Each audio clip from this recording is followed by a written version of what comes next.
প্রিয় মুসলিম, সারা বিশ্বের মুসলিম ভাই বোনেরা, সবাইকে আমি আহ্বান করতেছি যে যত বিশ্বের মুসলমান আছেন ভাই বোনরা সবাই আমরা একত্রিত হয়ে আমরা নবীর তরিকা পালন করে আমরা ইসলামকে জয় করতে চাই, আর ফিলিস্তিনিকে আমরা মুক্ত করতে চাই ইসরায়েলের হাত থেকে। আমরা সবাই বাংলাদেশের প্রিয় মুসলিম সবাইকে আমরা জানাইতে চাই, সবাই ঐক্যবদ্ধ হয়ে আমরা সবাই ফিলিস্তিনে যাই আমরা যুদ্ধ করে আমরা ফিলিস্তিনিকে আমরা স্বাধীন আনবো, আর ইসরায়েলকে আমরা ধ্বংস করে দিব ইনশাআল্লাহ।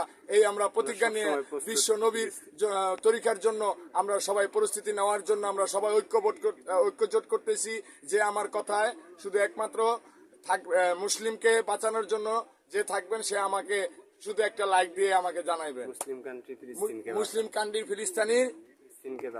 ফিলিস্তিনিকে বাঁচান, মুসলিম কান্ট্রির ফিলিস্তিনিকে বাঁচান, এবং ফিলিস্তিনের জন্য আমরা যুদ্ধে যাব ইনশাআল্লাহ। আমরা যে বয়সের আছি, কোনো বয়স নিয়ে যুদ্ধ হয় না, শুধু ইসলামের জন্য আমরা যুদ্ধ করতে চাই। আর আমাকে সবাই এই কথাটার জন্য সবাই আমাকে শেয়ার করবেন।